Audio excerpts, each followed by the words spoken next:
signature scents for men. How do you choose one? How do you know you choose the right scent for you?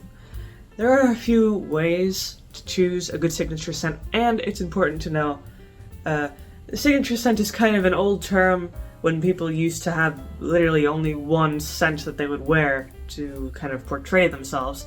That's not really a thing anymore. Usually people have, 2, 3, 4 or more fragrances in their daily kind of fragrance wardrobe.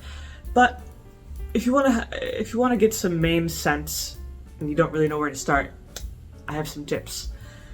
The first thing you need to do, figure out what kind of scents do you like. Do you gravitate towards musky, spicy scents or fresh, citrusy scents, woody scents? There are so many different types, different genres of scents that you do have to kind of take into consideration these different options. And also, the different notes within those categories. So, suppose you're looking for something spicy. There are a lot of different spice notes. You might not like certain spice notes. So, for instance, there's cardamom, nutmeg, cinnamon, cloves. There's so many different spices. You might like one specific spice. You might like cinnamon more than cardamom, for instance. And that's the same with like citrus. There's bergamot, lime, lemon, whatever. Or with musk, there's animalistic musk or white musk, which is very light. So picking out these different notes and determining what you like the most will help you greatly in narrowing down what kind of scents will be good for you. Because then, you could always look up fragrances with the clove scent, fragrances with the aquatic scent. That helps narrow things down. So basically, if you don't know where to start, you could always go to your department store, try out some fragrance samples, and kind of see which ones you like, which ones you really can't stand. That will give you a good baseline.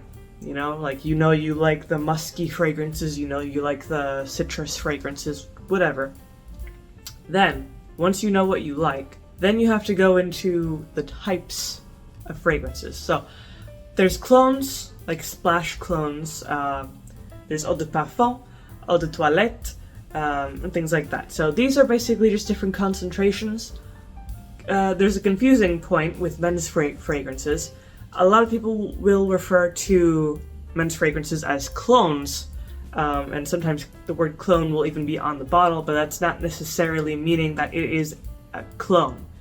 Real clone is called eau de cologne, which is a pretty weak concentration, usually between 2.5 and 5% fragrance oil. The rest is like mainly alcohol and some fillers and stabilizers. Usually, most of the time, not always, but most of the time, the weaker the concentration, the weaker the actual fragrance will be. And for instance, splash clones, which, like I said, are pretty weak, you can splash them on you because you need to put on a lot for that fragrance to actually have any impact at all. So you don't really need that if you go for an eau de toilette or an eau de parfum or an extrait, which are very, very strong. The strongest concentrations are the eau de parfum, which is like 10 to 15%, and then the extrait, which can be around 20%. And that still may not sound like a lot, but in the world of fragrances, that's a lot. It's going to be pretty strong, and it's going to last a long time as well. So if longevity and performance and just the general strength is important to you, I would aim for probably eau de parfum in general, because eau de parfum is more common and cheaper than extrait. Most regular brands don't necessarily have an extract version, unless you're getting a very luxury fragrance. Eau de toilette is a weaker, like 8% concentration.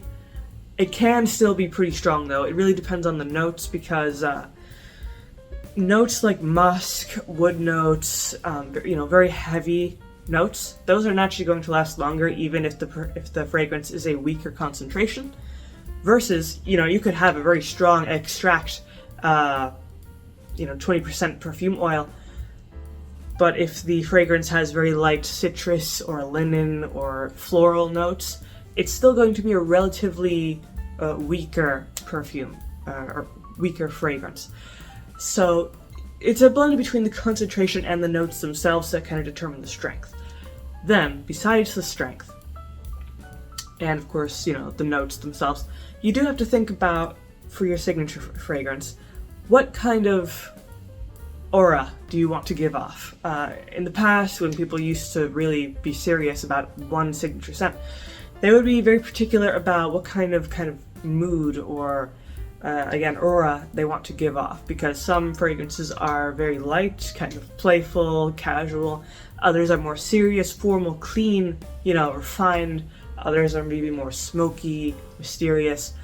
And still today, different fragrances do have different moods that they give off. And of course, I always like to have several fragrances for different moods, different occasions, because that's just helpful, versatile.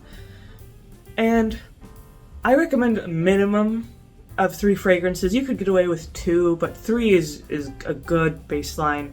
You have your casual fragrance, you have your formal fragrance, and maybe an office fragrance or a date fragrance.